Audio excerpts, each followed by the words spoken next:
ela é bem concisa, ela é bem, sabe? É feijoada. Então, uma comida forte aqui no Maranhão, como é? Mocotó. É mocotó. Esse aí é mocotó, tá vendo? Então assim, forte, esse é forte. Quando os irmãos forem ler ou comprarem, né? Porque vários irmãos se interessaram, então lembra disso, isso é para ler na mesa do escritório sentado. Não adianta dizer, vou fazer uma viagem, vou ir lendo no ônibus. Não vai conseguir pegar, tá? Vamos falar sobre conflitos? Vamos? Cadê o passador aqui? Aqui do lado. Por quê? Vou falar algo muito importante agora para você também. Por quê que a gente precisa falar sobre conflitos? Por quê? Primeiro, pela base bíblica, né? Obviamente. Se você for apresentar sua oferta e se lembrar que o teu irmão tem uma coisa contra você, o que você deve fazer? Deixa a oferta e vai fazer as pazes. Depois apresenta.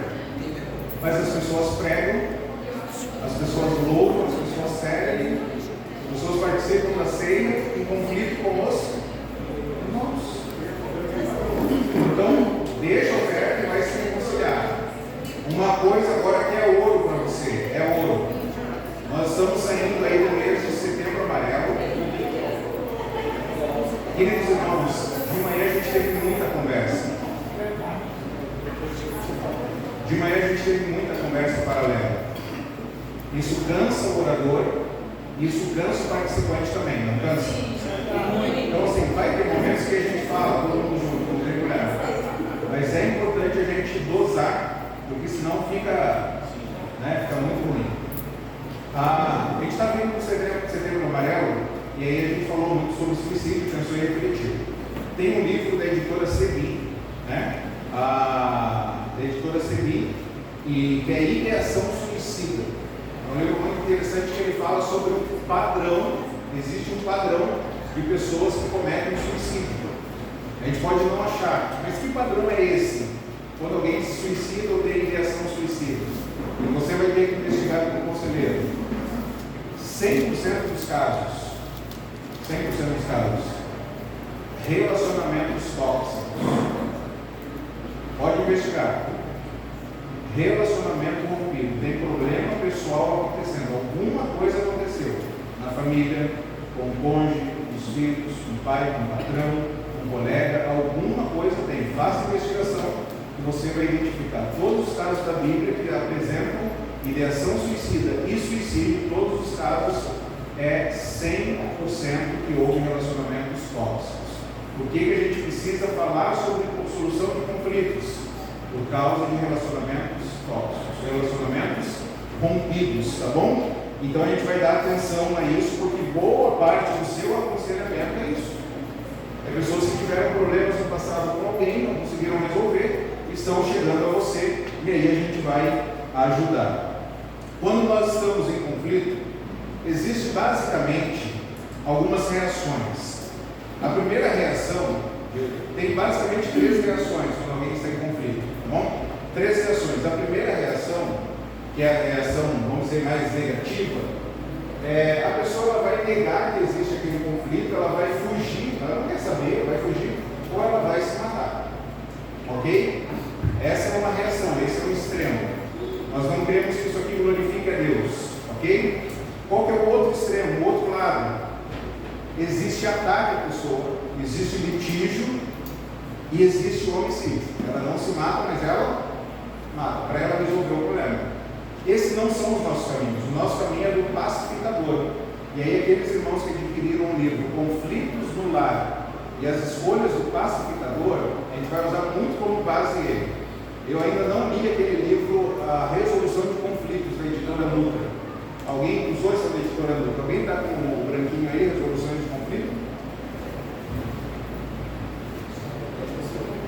Alguém está aí? Não é só para mostrar a capa?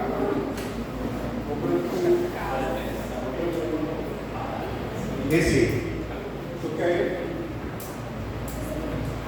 Essa aqui é a capa mais incrível que eu achei da editora Nutra. Ela tem aqui, ó, 2 pauzinhos paralelos, Eles se aproximam, se juntam, aí começa a divergência. Aí vem intensificando a divergência. E aí ele é restaurado em Jesus. Essa capa aqui é incrível. Esse livro eu não li ainda, né? Lupriolo leu, escreveu, ele lê, escreveu, compra. Qual irmã que estava ali, que estava indicando o livro, né? Lupriolo, aí eu já perguntei. Lupriolo já compra. Então o nosso caminho não é a fuga, o nosso caminho não é o ataque, o que nós queremos é a pacificação. No processo de pacificação, nós veremos aí alguns passos para a gente ter. A gente vai dialogar, vai ignorar, a gente vai negociar com a pessoa, a gente vai ver aspectos práticos da negociação aqui. A mediação é quando você procura ajuda de alguém. Alguém vai ajudar a fazer a mediação. A arbitragem é quando as duas pessoas estão em conflito e elas vão chegar, por exemplo, para o pastor e vão falar assim: nos ajude a resolver, e no final das contas o pastor vai dar o discernimento. Eu quero que você faça isso, eu quero que você faça isso. E por fim a disciplina. A disciplina, a pessoa ela não tem poder sobre os resultados, não tem poder sobre a decisão. A decisão foi imposta sobre ela. Então, conforme quanto mais caminha daqui para cá, menos influência a pessoa tem no resultado do conflito. Deu para os irmãos entender? No pacificador, quanto mais cedo, eu vou ignorar essa ofensa. Ok? Decisão 100% dele. Não, eu vou procurar a pessoa e vou conversar. Né? Não, eu quero negociar com ela. Sofreu algum tipo de prejuízo, alguma coisa, eu quero isso, você quer isso, vamos negociar. A partir daqui envolve terceiros na conversa. Né? Alguém vai fazer a mediação, aqui alguém já vai direcionar o resultado e aqui você vai estar 100% sem poder nenhum de decisão na circunstância. Cada reação você vai ter que abrir mão de uma coisa para conseguir outra. Quando a gente está em conflito, a gente não vai ganhar 100%, tá bom? Então você vai ter que abrir mão, de certa forma você vai perder alguma coisa. O outro livro que eu usei aqui para fazer essa aula é o livro Pacificador, O Pacificador, que é o que é a base para esse livro Conflitos no Lar, tá bom? O autor escreveu o Pacificador e aí depois ele usou os princípios para falar no Conflitos no Lar e as escolhas do pacificador. Se nós queremos ser pacificador, vão haver 4 princípios aí que a gente vai caminhar e vai ser essa tarde agora, antes da noite, tá bom? Quando nós chegarmos à noite, é só a parte prática, só a parte prática. Alguém não estará aqui à noite? Só o irmão lá. Não vai estar, irmão? Vai embora? Tá, que pena. Que pena. Mas tem alguém da sua igreja aí? Alguém passa para ele. Chama ele. Aqui está em casa. Não, beleza. Então vamos lá. 4 áreas que a gente vai caminhar agora à tarde e nós queremos começar pacificador. Em primeiro lugar é o quê? Segundo lugar, nós queremos luz examinar. Tirar a trava do nosso olho. Nós queremos restaurar o relacionamento. Tá bom? E aí, por fim, nós queremos uma reconciliação. Queremos que as coisas voltem como era antigamente. Aí é quando há uma reconciliação de fato concretizada. Ok?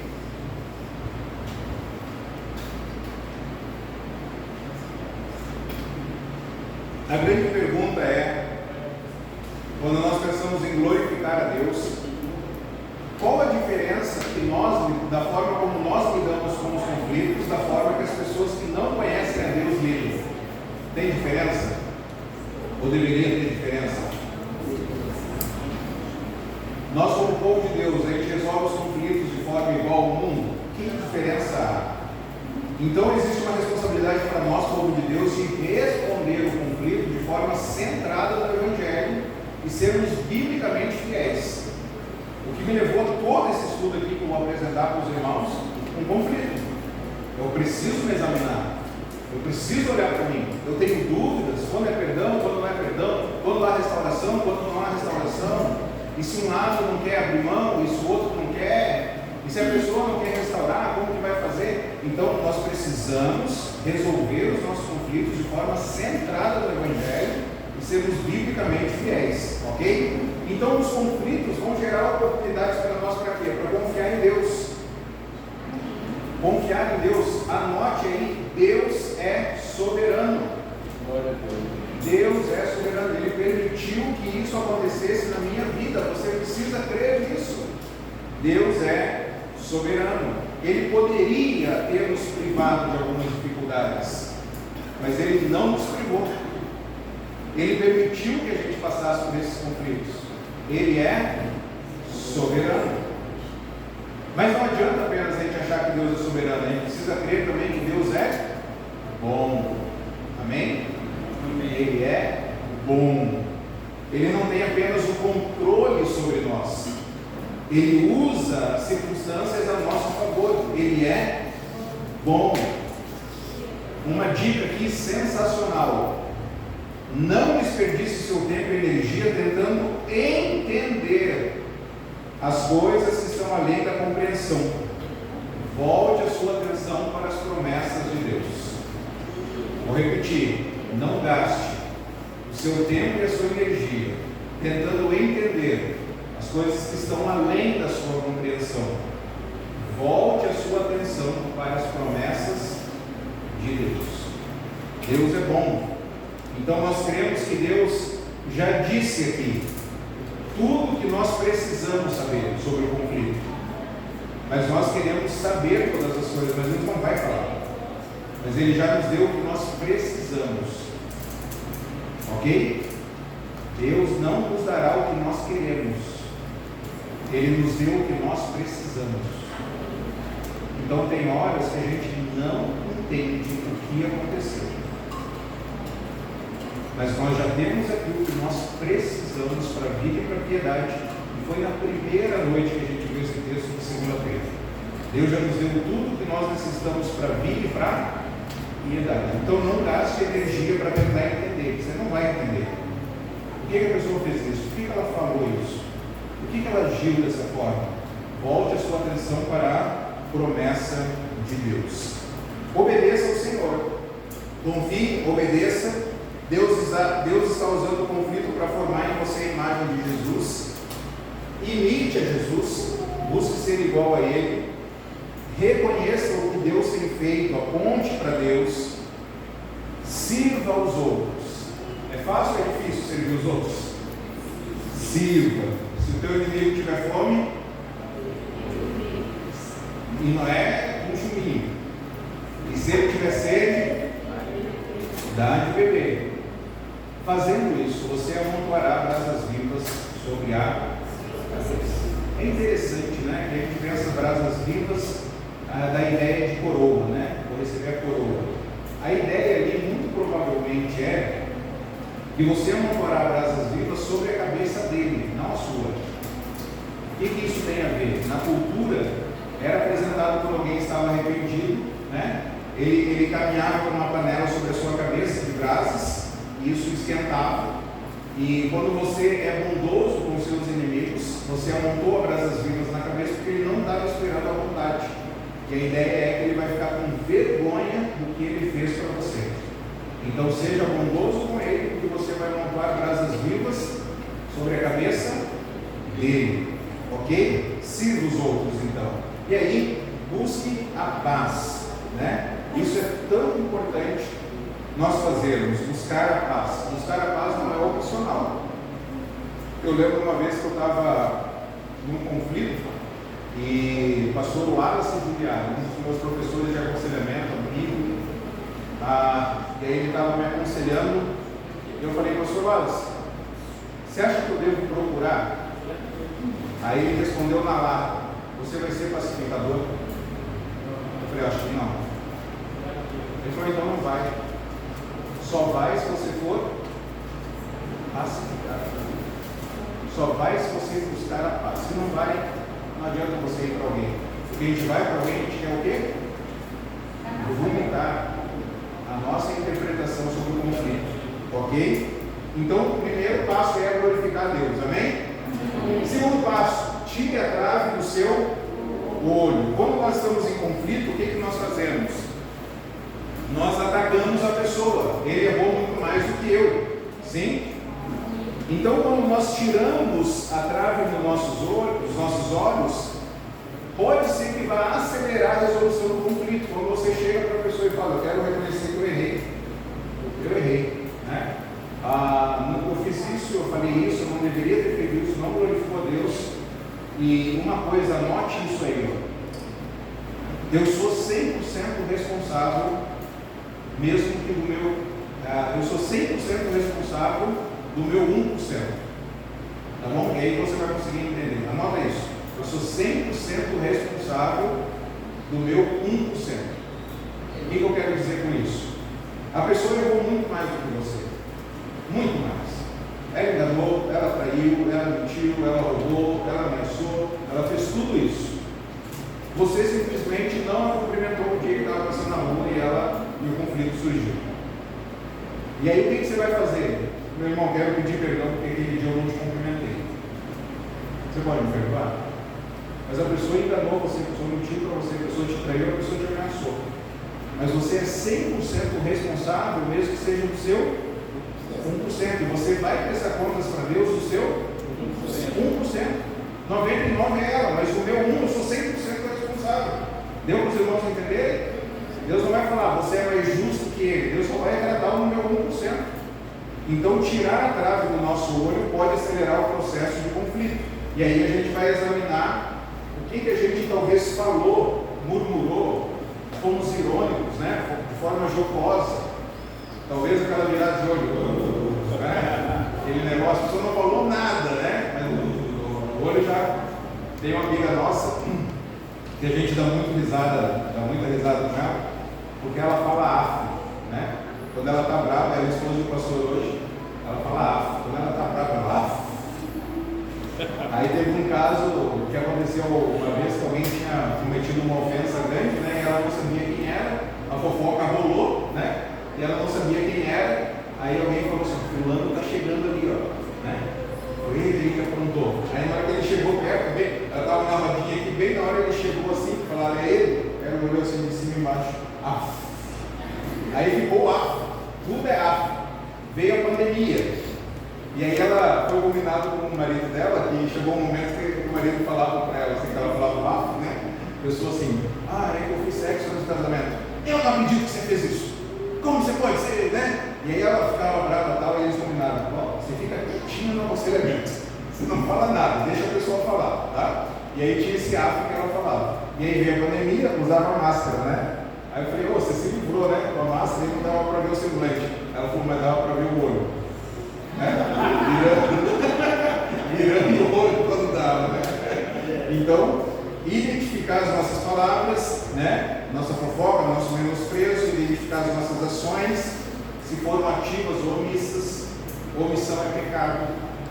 Omissão é pecado. Aquele que sabe que deve fazer o bem e não faz, comete pecado. Omissão é pecado. E das nossas motivações. Aqui o pedido de perdão é para quem? Para quem é que o pedido de perdão? Só para Deus. Você pensou só na sua mente, só no seu coração, só no seu interior. Você pede perdão para quem? Para Deus. Para Deus. Vou pegar um exemplo aí que é talvez o exemplo mais clássico, né? O homem cobiçou uma mulher, cobiçou a mulher do próximo. Aí tá os dois, sai ele e a esposa na rua, no shopping. Aí minha esposa, eu quero pedir perdão porque eu cobicei com a mulher lá agora. Ele vai pedir perdão para ela? Não. Ele vai pedir perdão para Deus, só para Deus, só para Deus. Mas eles estão passeando lá de mão dada.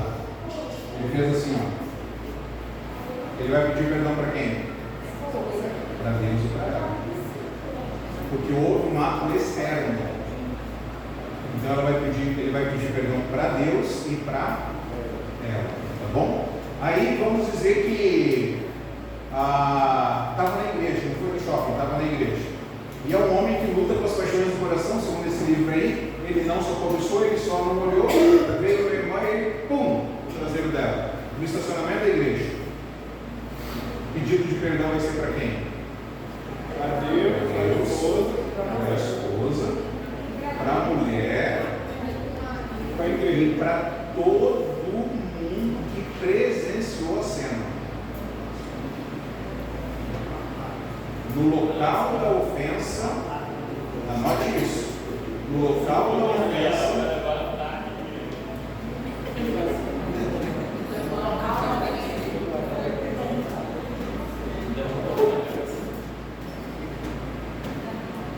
no local da ofensa deve ser dado o pedido de perdão. No local da ofensa deve ser feito o pedido de perdão.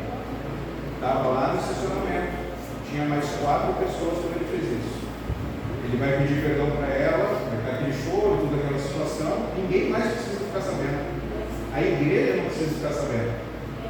Ele se arrependeu, pediu perdão para a esposa, chamou as 4 pessoas que estavam presentes lá no dia de ontem.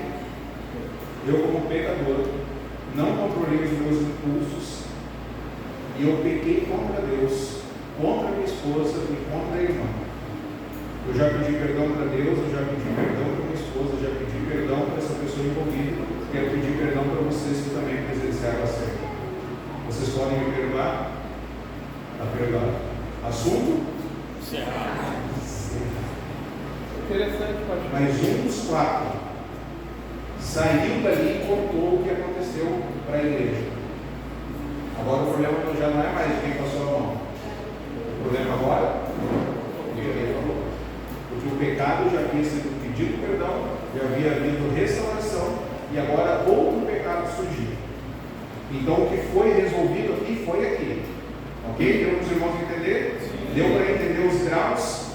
Pecado só de coração, só para Deus. Houve um ato externo para quem foi ofendido também. Houve essa ofensa foi pública. No local da ofensa deve haver o pedido de perdão. Interessante que às vezes a gente vê ao contrário, né? A pessoa ofende publicamente, através da fofoca, de coisas, mas na hora de pedir perdão, quer fazer em off. Exatamente. Pastor, em um momento a gente tem alguém me agravou, né? Nesse sentido de pacificador, eu sou pacificador, alguém me agravou. Em quais sentidos eu posso me posicionar assim, juridicamente? Nós vamos para a justiça tratar isso, porque isso aí já passou da esfera, eu e você. Né? O crente não deve levar outro crente para a justiça comum. Nunca. Nem caso de crime. Oi? Caso de crime, sim. Crime, sim. Mas de ofensa, não. Grande conflito, não. Oi?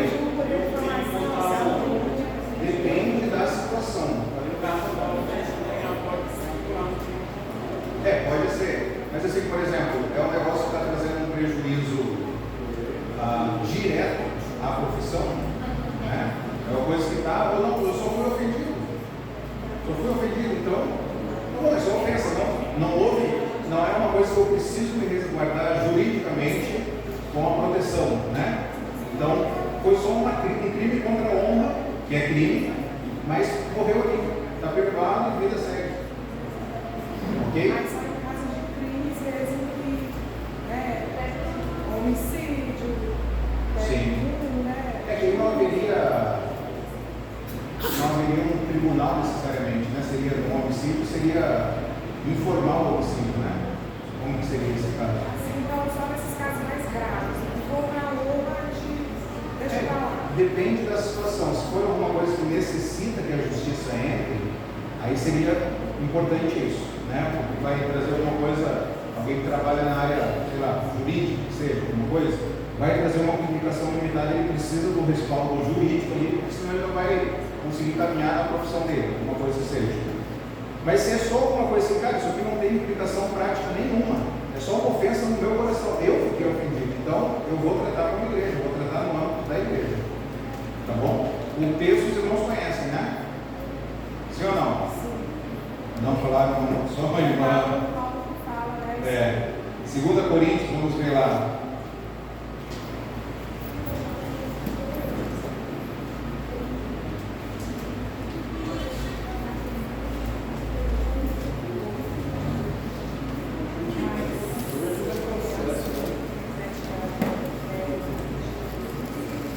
Segunda Coríntios 6.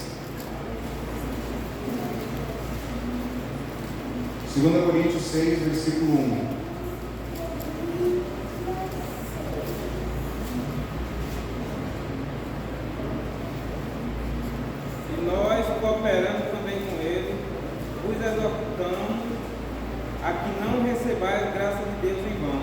primeira Coríntios? Primeira 6. Primeira Coríntios 6, né? É. Se algum de vocês tem queixa contra outro irmão, como ousa apresentar a causa para ser julgado a princípio, em vez de levá-lo aos santos? Pode continuar até o 6. Não, até o 8. Vocês não sabem que os santos não julgaram o mundo? Se vocês não julgaram o mundo, acaso não são capazes de julgar as causas de menor importância? Vocês não sabem que haveremos de julgar os anjos, quanto mais as coisas dessa vida. Portanto, se vocês têm questões relativas às coisas dessa vida, designem para juízes os que são da igreja, mesmo que sejam os menos importantes. Digo isso para envergonhá-los. Acaso não há entre vocês alguém suficiente sábio para julgar uma causa com os irmãos? Mas em vez disso, um irmão vai ao tribunal contra outro? E isso diante dos descrentes, o fato de haver mentido entre vocês já significa uma completa derrota. Porque não preferem sofrer injustiça? Porque não preferem sofrer prejuízo? Em vez disso, vocês mesmos causam injustiças e prejuízos e isso contra os irmãos. Ok? Então, assim, é uma situação delicada, porque se está chegando numa situação assim de levar para a justiça, talvez um dos dois já não está agindo como cristão. Talvez. Talvez já foi disciplinado pela igreja, foi excluído da igreja. Talvez ele não é um cristão. Ele não é. Mas se forem irmãos da igreja, né, irmãos em Cristo, que seja de outra igreja, irmãos em Cristo, deve ser resolvido pela igreja. Então, um irmão de uma igreja, outro é de outra igreja. Chama os pastores da igreja, vai ser arbitrado, né, a situação lá. Então, eles vão chegar, vai haver entendimento e os pastores vão trazer um direcionamento. Ok? Então, a gente vai pedir perdão pelas nossas queixas aí, palavras, ações e motivações. Lembre que o real problema é o seu coração. Os conflitos nascem de onde? Dos nossos desejos. Tá bom? Se tem conflito é porque surgiu do nosso desejo. Ouro para ti agora, hein? Ouro. Da onde que vem os conflitos? Do nosso coração. Mas o que eu tenho no coração? Os meus desejos. Ok? Então, todo desejo é pecaminoso? Eu acho que não. Porque a gente tem uma falsa ideia que desejo é pecaminoso. Não. Eu quero sentar, não desejo. É pecaminoso? Não. Mas eu quero sentar sendo que tem mulheres em pé, idosas em pé, grávidas em pé, pessoas deficientes em pé, e eu quero sentar e eu pego o meu lugar. É um desejo pecaminoso? Ok? Se eu fui lá, eu poderia dizer sim. O desejo em si não quer dizer que ele é ou não é pecaminoso. O desejo de sentar não é pecaminoso. O desejo de ter conforto, é necessariamente pecaminoso? Depois de hoje, a Luiz e Marta vão estar super cansados. Depois de amanhã, nem se fala. Essa semana eles vão entrar super cansados, porque não é só um cansaço físico, é um cansaço de preocupação, né, de hospedar, é a mente que não para, está aqui, mas a cabeça fica agindo em tudo, e eles vão entrar depois que despacharam o Onéias, né? Vai-te embora, vai com Deus, vem com Deus e vai com Deus, né? Vai com Deus, eles vão estar muito cansados. Aí vai ter uma louça para lavar, uma roupa para lavar, uma casa para limpar. O desejo de ter conforto é pecaminoso? Necessariamente não. Vai ser pecaminoso se o Luiz ficar lá no sofá e a Marta fizer tudo. Aí é pecaminoso. Fala a Deus. Fala a Deus. O curso já se pagou, né, Marta? Fala a Deus. O desejo vai ser pecaminoso. Você está entendendo? A atitude vai ser pecaminosa. O desejo pelo conforto não é. Mas na medida que eu estou cansado, o outro está cansado também. Mas pode ser que a Marta fale, meu bem, fique aí, meu bem. Pastor, interessante isso que você está falando. Quando isso acontece, com a atitude dele, ele faz eu pecar junto dele. Porque ele está lá no sofá, eu posso não dizer nada. Eu estou lá na louça, eu estou pensando, aí eu já fico com a amiga, entendeu? Aí eu falei, eu estou com 2 pés.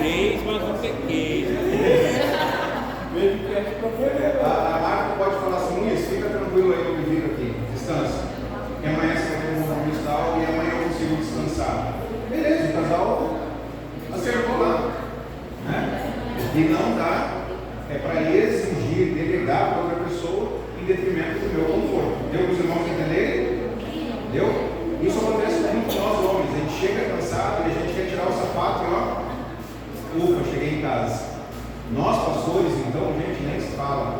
Porque no nosso interior, né, no nosso interior do nosso coração, tem aquela ideia assim, ministério é na igreja, ministério é na rua. Não, ministério é em casa. O ministério não acaba quando eu chego em casa. O meu principal ministério é em casa. Nenhum sucesso eclesiástico compensa fracasso do meu lar. Então, depois que eu me doei, eu tenho que ir com carga ainda para chegar em casa e cuidar da esposa e dos filhos. Só que não, a gente não faz essa conta, né? Então, eu desejo, ter desejo em si não é pecaminoso. As irmãs querem ter a casa limpa, ter 1 minuto de paz. Pô, só 1 minuto de paz. O desejo em si não é pecaminoso, ok?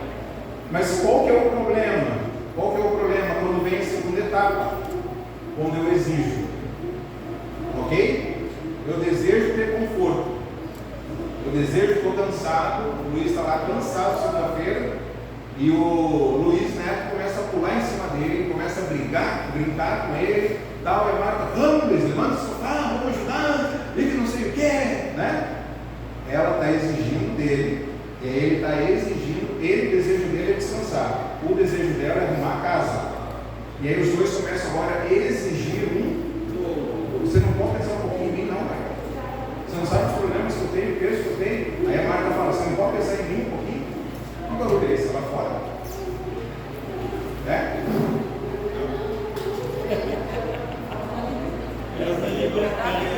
É criança, deixa pra lá, né? Abafa o caso. O problema é da exigência. Quanto mais desejamos, quanto mais eu desejo, mais eu penso que eu preciso e que eu mereço. Quanto mais eu penso, mais eu acho que eu preciso e eu mereço. E quanto mais nós pensamos que temos direito a alguma coisa, mais convencidos ficamos de que não poderemos viver felizes e seguros sem aquilo que nós queremos. Ok? Então, é problema o homem querer ter mais sexo com a mulher? Não. E isso é interessante que, via de regra, é o homem que quer ter mais sexo. Mas acontece casos que a mulher quer ter mais sexo do que o homem. O desejo de ser pecaminoso, não. O problema é quando eu começo a exigir. E aí, depois que eu exijo, eu começo a fazer o quê? Eu começo a julgar. Nem parece que é pastor, viu? Fica só lá pregando, fala de amor dos outros, quero ver a máquina em casa agora, né? Aí começa a julgar. Você está aí sentado, mas se fosse a irmãzinha tal, você ia lá, né? Ia dar carona, não ia? Ia sair correndo a hora do sofá para ajudar, né? Gente, eu não vi nada na casa deles, sabe? Começa a falar tudo isso, né? Aí eu começo a julgar o coração da outra pessoa. Aí talvez você com o seu marido, né, na sua casa, fala assim, se fosse o pastor que pedisse para você ir na igreja, agora você ia.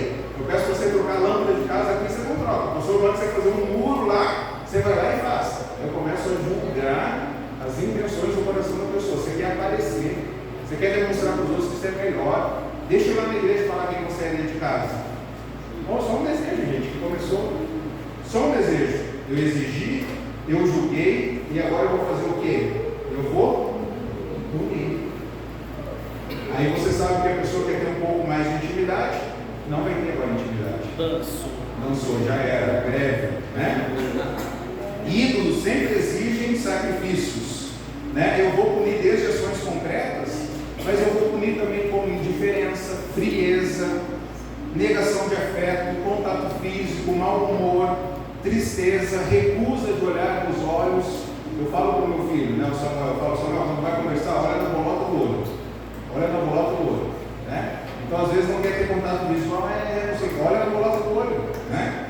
Então, eu começo a punir, fazendo talvez todas isso aqui que eu acabei de mencionar. Só quando as pessoas nos dão o que a gente quer, que a gente para de puni-las. Ou seja, nós somos Deus, né? Nós queremos ser Deus. Então vamos ler juntos aí? Vamos lá? O conflito acontece quando os desejos se tornam exigências e nós julgamos e punimos aqueles que se colocam em nosso caminho. Então, como se livrar desse coração idólatra? Primeiro, com a fé em Jesus, primeira coisa. E aí, no processo de santificação. Quais são algumas áreas que nós pecamos quando nós estamos em conflito? Fale aí algumas áreas que a gente peca quando nós estamos em conflito. Como? Brigas. O que mais? Eu tento exigir, controlar o outro. Sim? Manipular. O que mais? Desprezar. Cobrar mais. O que mais?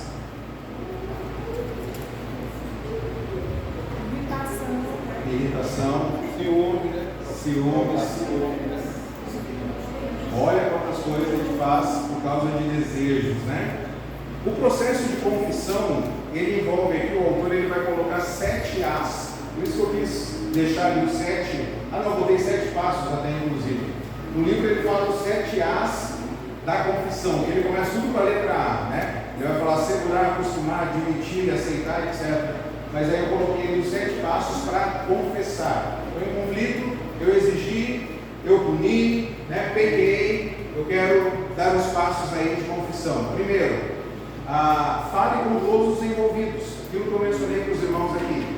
Quer confessar pecado? Fale com todos os envolvidos. Em segundo lugar, evite usar os termos sim, mas e talvez. Se eu tivesse tomado banho, as coisas vão ser diferentes. Eu peguei, né? Vamos dizer aquele exemplo aqui, né? Do cara, eu passei a mão ali na mulher porque também a gente não tem sexo em casa. Que confissão é essa? Né? Existe o termo sim, mas e talvez. A palavrinha mas, guarda isso, hein? Anote isso. A palavrinha mas, ela tem o poder de anular tudo o que foi dito antes. A palavrinha mas tem o poder de anular tudo o que foi dito antes. Então, meu bem, eu quero pedir perdão para você, eu te amo muito, você é a mulher da minha vida, sou o homem mais feliz dessa terra, eu quero te pedir perdão porque eu fiquei irado, eu falei de forma grosseira contigo, na frente das pessoas. A confissão está legal até aí? Tá boa demais. Mas é que você tem que entender que eu estava cansado naquele dia. Anulou tudo que foi dito antes. Então evite o mas, o sim e o talvez. Tá bom? Admita especificamente.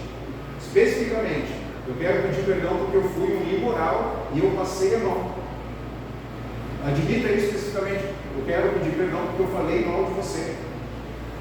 Admitir um pecado, quem confessa os seus pecados alcança a misericórdia. Não, eu quero pedir perdão porque a gente falha, né? Não, o que você falhou? Onde você errou? Admita a mágoa. O objetivo aqui é mostrar que você consegue compreender que a outra pessoa se sentiu ofendida. Meu amor, eu sei que você se sentiu talvez um lixo de eu ter feito isso, né? Você se sentiu menosprezado, rejeitado. Admita que a pessoa está magoada. Às vezes você pode até perguntar para a pessoa como que você se sentiu, né? Aceite as consequências. Há casos de adultério, o cônjuge que adulterou vai ter que muitas consequências, muitas. Prestação de contas durante muito tempo. E tomara a Deus que aquele que adulterou e reconheceu o erro tenha maturidade para não precisar ninguém exigir isso dele. Mas automaticamente falar assim, eu vou tirar o celular vou tirar a internet do meu celular, eu vou usar um rastreador no meu carro, não vai ter mais senha no computador, a senha do banco é essa, o localizador que está no meu celular você vai ter aqui, então a pessoa vai ficar prestando contas por onde ela está indo, por quem ela está falando, o que ela está fazendo.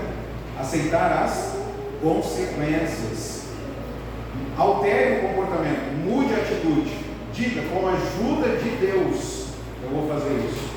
A Sarinha, a minha filha, depois você olha no Instagram lá, que eu botei, no Instagram do meu, né, Onés Pereira, eu botei uma história lá que ela estava aqui já quando ela cortou o cabelinho lá de bebê, né? E a Sarinha, ela é muito energética. Minha esposa falou que ela chegou em casa ontem pirada. A minha esposa falou assim, com o Sansão foi assim, cortaram o cabelo e perdeu a força. A Sarinha cortaram o cabelo e renovou a força. A guria chegou em casa um furacão, né? Então cortou o cabelinho dela. E ela é muito agitada, muito, né? Só que ela tem alguns momentos que parece que ela é mais durona que o Samuca. Parece, mas ela não é. E aí às vezes ela vê que a gente ficou triste com ela, começa a chorar de forma compulsiva.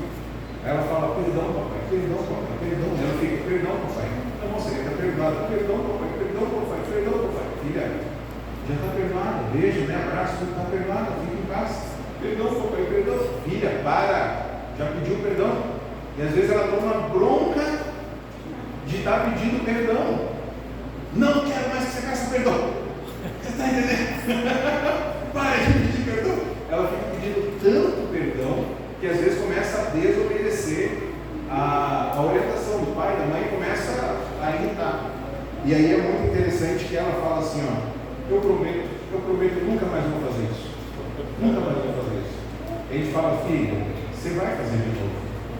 E o pai não vão te amar. Você precisa falar que com a ajuda de Jesus você não vai fazer mais isso. Porque você é pecadora e você vai desobedecer de novo. Então admita isso, reconheça isso, fala com a ajuda de Deus, eu planejo não fazer mais isso. E aí, em sétimo lugar, aprenda a pedir perdão. Peça perdão e dê tempo para a pessoa, tá bom? Não adianta assim, você pediu, a Sarinha é assim, cara, minha filha é impressionante. Ela ofende, às vezes nos deixa muito triste. Ela pede perdão à restauração, mas a gente ficou triste com o comportamento dela, triste mesmo. Para ela está tudo bem depois. Papai, mamãe, não sei o que, filha, dá um tempo, filha, agora. Deixa, né? E parece que para ela está tudo normal. Você conhece pessoas assim? Ofendem, daqui a pouco está tudo normal. Peça perdão e dê tempo para a pessoa, ok? Certo? Estamos juntos aí, vamos ficar em pezinho um pouco aí, porque já está aí na fase, já, né? Não é para sair não, só ficar em pé. Depois a gente faz. Já teve intervalo já? Já, só tem outro aí, né? Tem outro lanche. Chega de baixo, não aguento.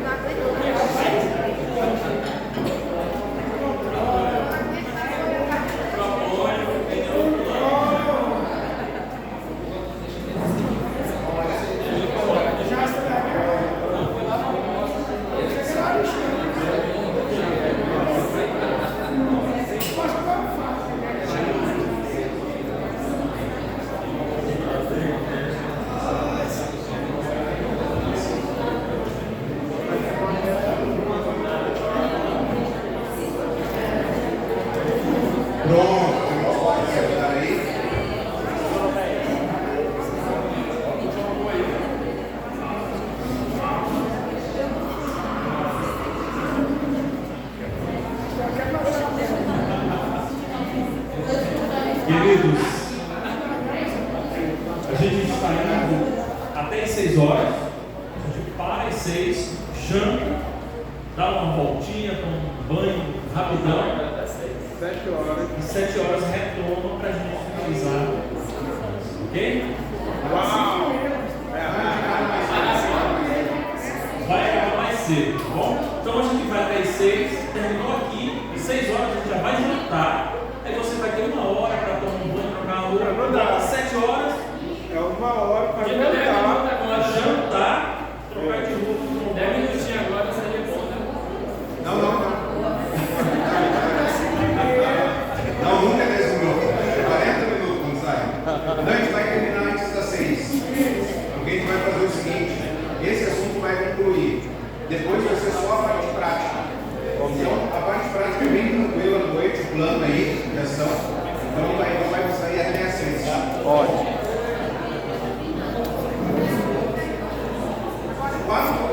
Oi? Não sei quatro áreas que a gente viu, 4 áreas gerais para a solução de conflitos. Qual foi o primeiro? 4 áreas gerais. A primeira qual que é? Não, isso que eu falei, a gente vai caminhar nessas 4 áreas aqui. Glorificar a Deus, tirar a prata do olho que nós vimos aqui agora, e agora a gente vai entrar em restaurar a nossa mente. Tá bom? Certo?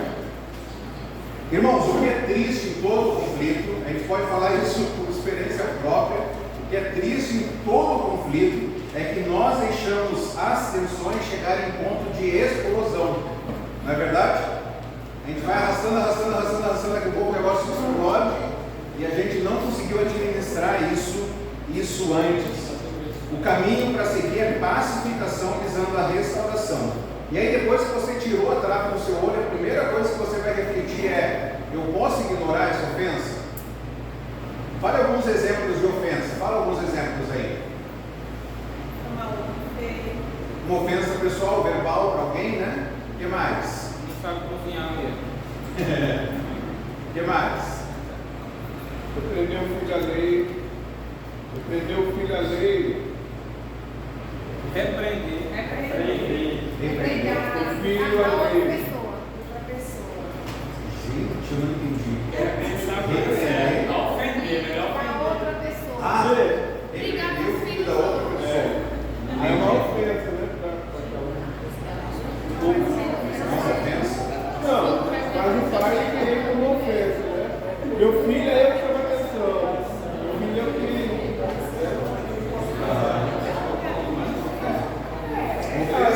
Tem pessoas que se sentem ofendidas com isso. Envergonhar alguém em público, né? Envergonhar alguém em público. O que mais? Passar muito na sala de aula. Cometer uma injúria. Ser indiferente com alguém. Frio. Gratidão. A ingratidão, É né? ser frio com a pregação do pastor. Né? Entendeu, né? Ficar conversando. Eu tenho certeza que já aconteceu isso contigo. Você era super próximo de alguém, de repente, da noite para o dia, a pessoa mudou. Olha, o que aconteceu, gente? Isso aí é o que mais acontece. Você vai atrás da pessoa e você não sabe por que mudou. Você se humilha perguntando o que eu fiz de errado, eu fiz alguma coisa. Não, está tudo bem. Aí você fica, cara. Então aí são essas questões, não tem que entender o que aconteceu. Volte a sua atenção para as promessas de Deus, tá bom? Então a pessoa está sendo, eu vou pegar o gancho lá da indiferença, ela está sendo indiferente contigo, ela está sendo super fria, ela está te dando gelo, sabe? Ela está na rodinha da igreja lá conversando, você chega assim, a pessoa chega um pouquinho de lado para ti, sabe? Está sendo fria, está te menosprezando. Primeira coisa que você vai fazer, pensa assim: eu posso ignorar isso? Alguém falou mal de você, alguém falou mal de você, posso ignorar isso? É a primeira coisa. Se nós podemos ignorar a ofensa. Olha o que diz em Provérbios 19, versículo 11.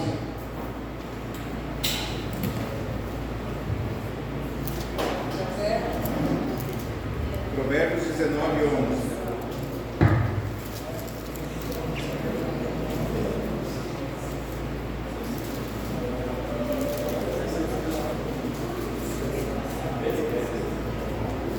Pode ler. O entendimento do homem detém a sua ira, e sua glória é passar sobre as transgressões. Tem alguém com a NVI, NVT aí? Vamos lá, tá lendo aqui, ó.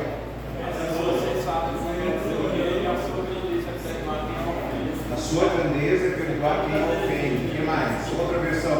A sabedoria do homem lhe dá paciência. Sua glória é ignorar as ofensas. Sua glória é ignorar as ofensas.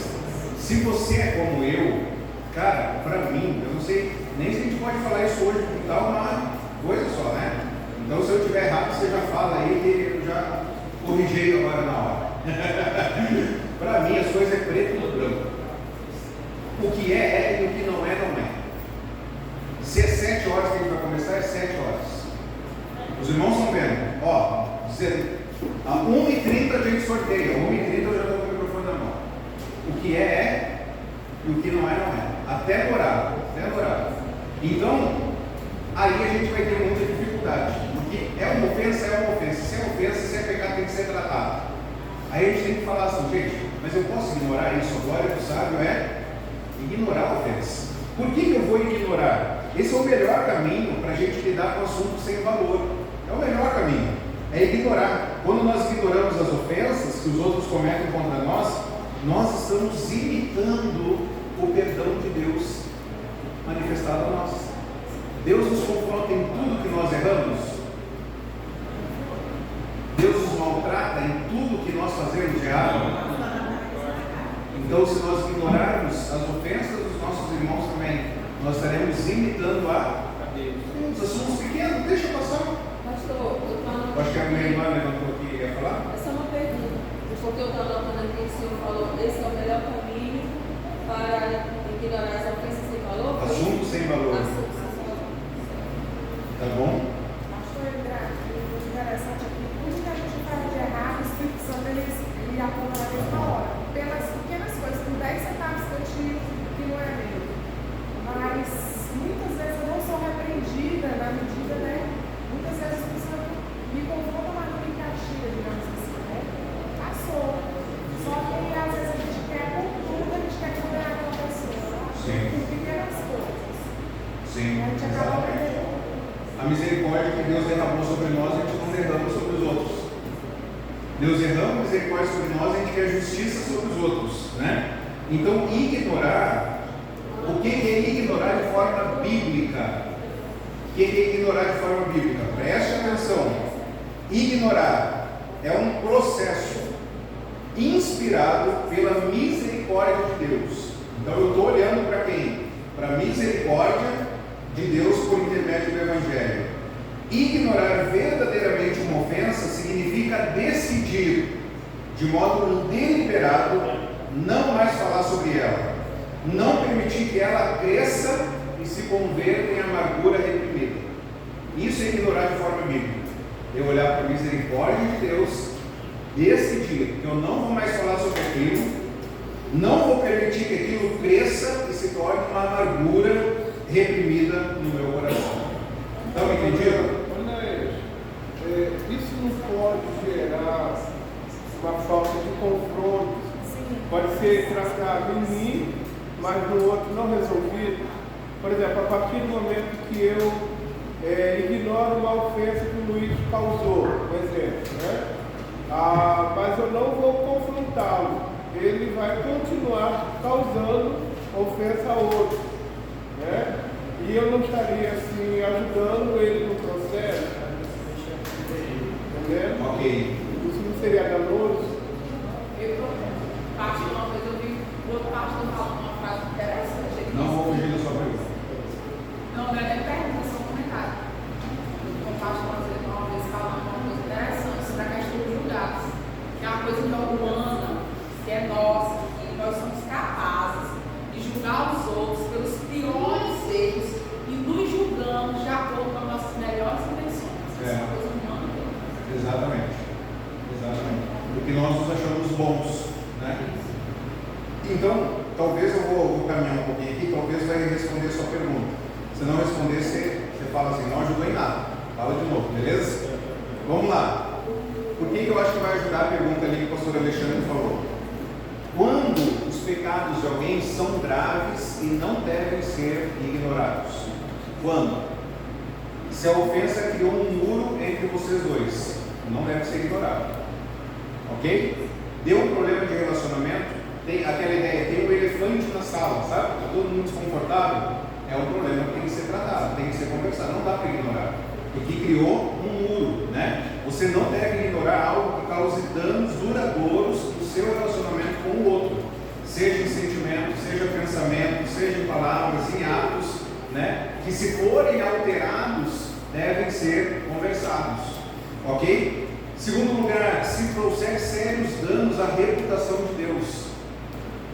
Se a reputação de Deus foi atingida, nós não podemos ignorar. Nós não podemos ignorar se a mágoa, se causou mágoa a outros, ou até mesmo ao ofendido. Então aquela pequena ofensa talvez criou mágoa a outros. Então eu devo confrontar, não dá para ignorar porque aquilo ali já se espalhou. ou se causou mágoa ao próprio ofensor. A pessoa que ofendeu, ela causou um problema para ela, então ela foi ferida com aquilo, aí a gente deve conversar. 4 ofensas, 4 áreas, melhor dizendo, que a gente não deve ignorar. Se a ofensa criou um muro entre vocês dois, se causou sérios danos à reputação de Deus, se causou mágoa aos outros, ou se causou mágoa ou ferimento ao próprio ofensor. Então, se houver essas 4 áreas aí, não dá para ser ignorado. Respondeu? Respondeu? Alguma dúvida, pergunta? Então nós decidimos, vamos imaginar um caso aí fictício, que não dá para a gente ignorar mais. Porque a pessoa que chegou na rodinha, ela virou de ombro aqui, todo mundo viu, todo mundo percebeu, e ela está dizendo, está falando, está evangelizando para um não crente que acabou de chegar na igreja, que está na rodinha, o quanto Deus é amoroso, o quanto a gente deve aceitar as pessoas. Ok? E ela menosprezou aqui. Então não dá, eu preciso conversar com ela. O que eu vou fazer? Abre em Mateus 18.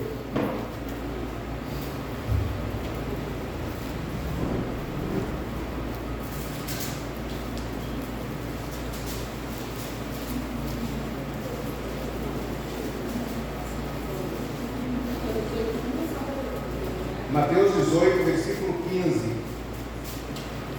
Alguém pode ler para nós até o versículo 17. Se o seu irmão pecar contra você, vá e a sós com ele, mostre com ele.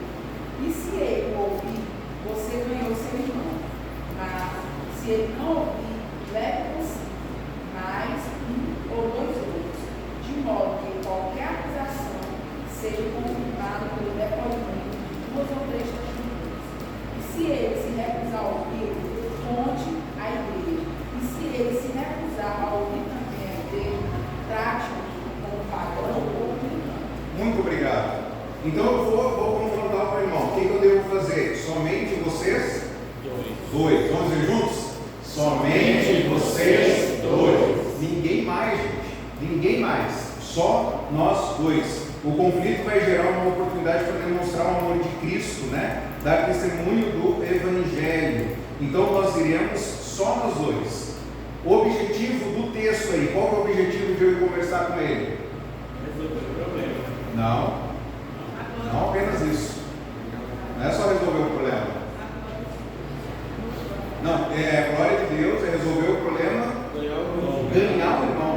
Resolver o problema. Não é só isso. Não é só isso. Não resolver o problema. Não é. Mas pode resolver o problema e não ganhar o irmão. Exatamente.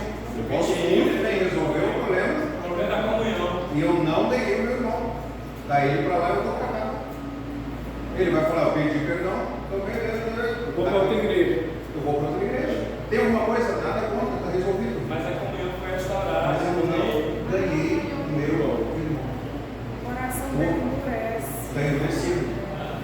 Então, somente vocês 2, o objetivo então é ganhar o irmão. É ajudar a pessoa a se afastar do pecado e ser restaurada diante de Deus e daqueles que ofendeu.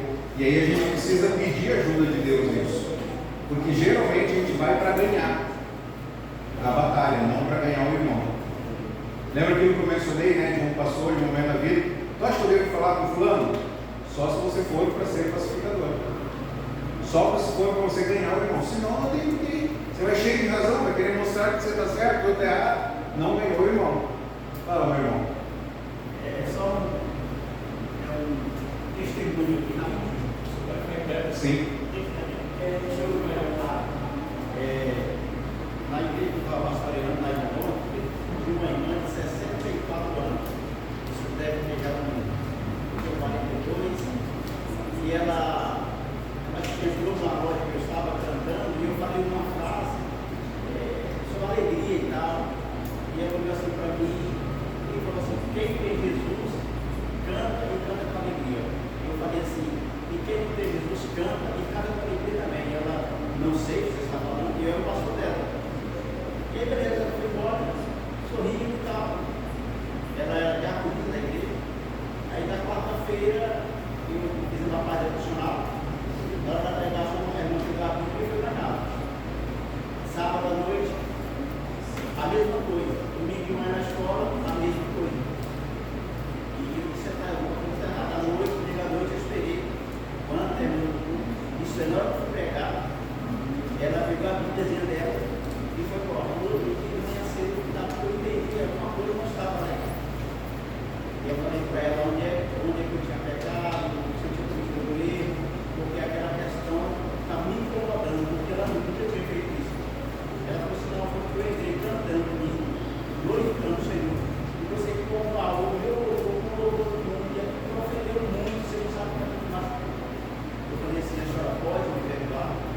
Ela falou, não, já perdi. Você pode orar por mim? Eu falei, não, eu vou orar por você. Eu falei, não, mas eu te ofendi. Eu gosto de que a senhora orasse por mim, para que eu dê por isso aqui. Então, assim, é simples. Identificar e corrigir. É simples, mas é difícil. E a gente luta contra o nosso pecado, né? Então eu vou ganhar, o meu objetivo é ganhar o meu irmão, eu vou falar face a face com ele, ok? Esse é o meu objetivo. Mais cedo ou mais tarde eu vou encontrar ele, eu preciso encontrar ele, eu vou confirmar, expressar o meu arrependimento, eu vou confessar o meu pecado, né? E juntos buscar a graça de Deus para a restauração. E aí, nessa conversa, nós devemos estar prontos para ouvir. Nós precisamos ouvir. Ouvir cuidadosamente. É fácil ouvir? Não. A gente ouve pensando no que a gente vai falar. Não é verdade? Verdade. A pessoa está falando e a gente já está. Como é que eu vou responder? Alguns verbos aqui para nos ajudar a ouvir. Espere. Espere, tá bom? Nós não gostamos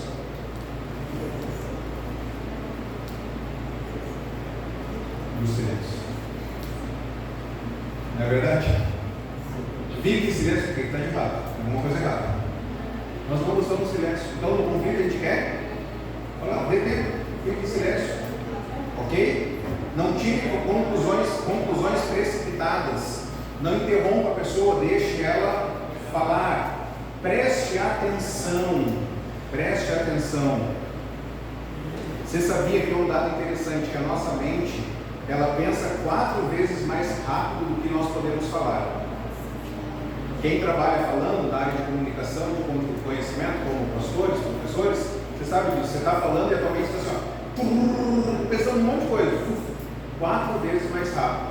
Então a pessoa está falando, a tua mente está ali, ó, milhões de coisas. Cara, presta atenção no que está sendo dito. Esclareça, isso aqui é fantástico, esclareça. Por exemplo, faça perguntas assim, ó, você quer dizer que? Ok? Fale mais sobre isso. Você pode me dar um exemplo? Eu estou me sentindo confuso aqui nessa área. Deixe-me ver se eu entendi bem. Esclareça, ok? Repita, né? E aí você vai parafrasear o que a pessoa falou, né? É o processo de você resumir nas suas palavras o que a outra pessoa disse. Então, dentro do seu ponto de vista, você quis dizer que você repetiu o que ela falou. E aí ela vai falar, sim, foi isso mesmo. Opa, então você conseguiu entender. Vai falar, não, peraí, não foi bem isso. Então você vai ouvir ela de novo para poder esclarecer, tá bom? Concorde com tudo que você puder. Tem verdade, é razão, né? Seu pai é um pecador, terrivelmente pecador. Tu tá certo, a minha esposa é testemunha disso. Sou um grande pecador. Vai concordando com ela com tudo que você puder, né? Isso vai encorajar ela a falar mais abertamente. Porque você me ofendeu lá no estacionamento da igreja. Peço perdão, ofendi mesmo. Né? Foi uma ofensa grande. Vai concordando, deixa ela falar, tá bom? Nesse processo, então, a gente vai conseguir ouvir o que a pessoa está dizendo. Quando nós formos falar, nós devemos falar a verdade em amor. Posso interromper um pouquinho? Eu sei que você está apressado, eu sei que o tempo é curto, mas eu sempre fui um jovem, eu 45 anos, mas já fui jovem. Eu sempre gostei de pregações bem claras, como está sendo a suas exposições. Tem duas coisas que eu queria que elas ficassem um pouco mais claras.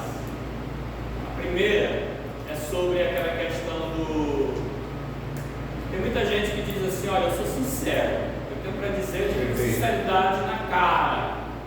E eu, uma vez, um irmão me disse isso, eu digo, é verdade, mano. Eu era pastor bem novinho, né?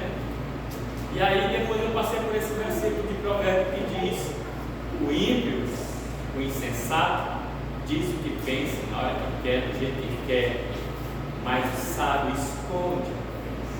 Aí eu digo que a irmã está chamando de sabedoria e sinceridade, na verdade é tolice. Aprendi isso. Só para dar uma clareada aqui no que o Senhor já deixou muito claro aí. De maneira Às vezes, essa sinceridade. Deixa eu só terminar aqui. A segunda coisa, é porque eu estou fazendo o raciocínio. A segunda coisa é quando o Senhor disse aí: tem um irmão que tem algo contra mim, eu vou lá conversar com ele. E eu disse assim: que o Senhor fez uma pergunta, eu disse assim, não sei mais é que você disse assim: olha, ele resolveu o problema, o objetivo era resolver o problema. Eu disse: não, ganhar o irmão.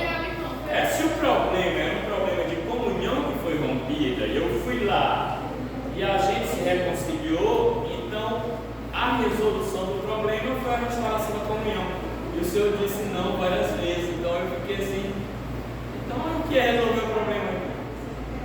Se dois irmãos estão desunidos, eu vou lá e a gente sai de lá unido, mesmo que ele tenha sido sair da igreja, a gente sai amigo. Então resolver o problema foi o alvo, foi a vitória. O Senhor disse não, não foi. Eu queria entender isso.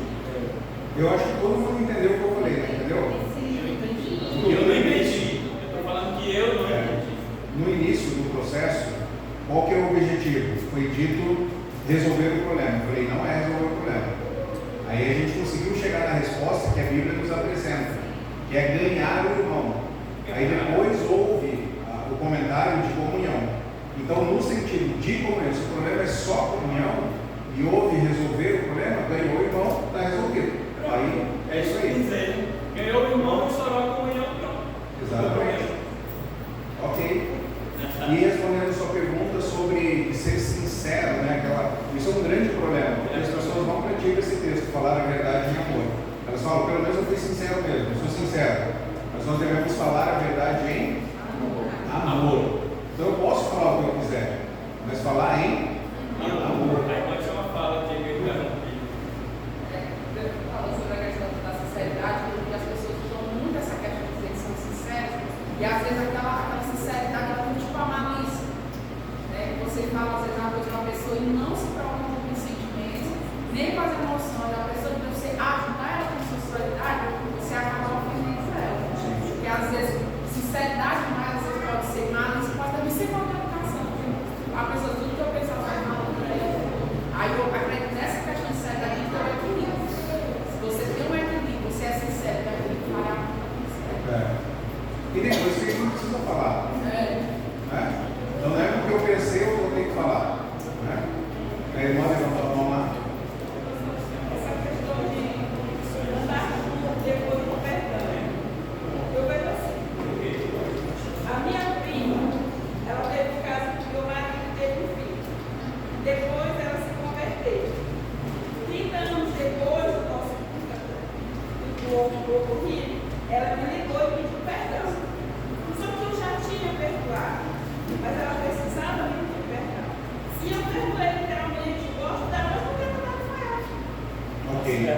Tu acha assim que isso é muito bom? Essa questão, eu perdoei, ela vou restaurar a comunhão. Não, tá tudo bem, tá tudo ok, mas eu não quero nada com ela. Mesmo hoje ela ficou com a gente e tal, mas eu não quero nada com ela, mas não tenho raiva dela. Conversa com ela, resolve o problema pra ela. Mas ela só quer Irmã, qual é o seu nome? Irmã Conceição. Vou pegar o exemplo da irmã Conceição e trazer uma instrução para todo mundo.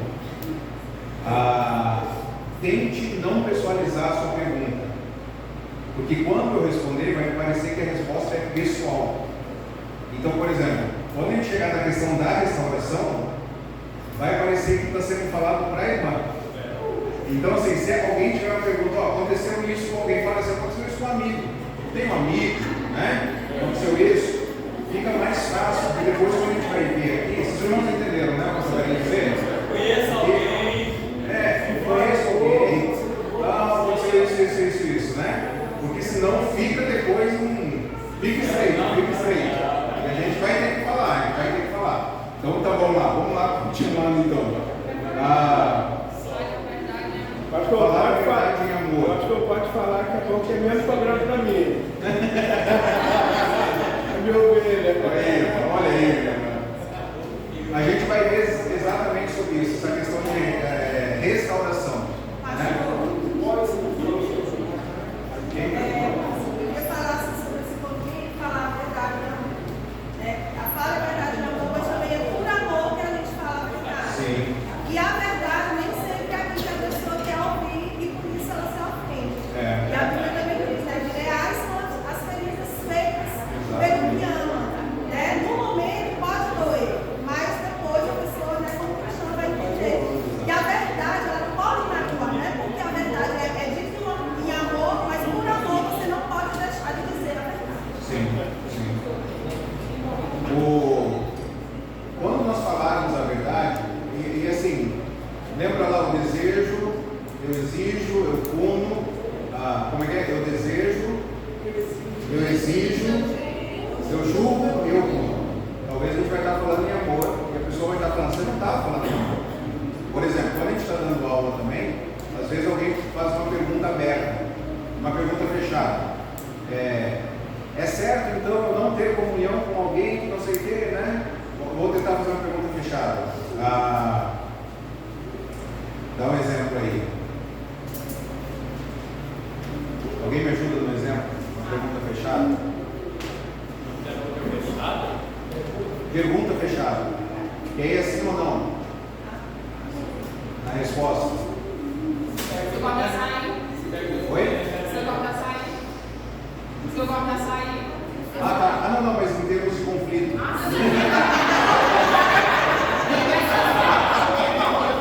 Sim, posso. Respondendo a sua pergunta. Sim, posso. Ok, né?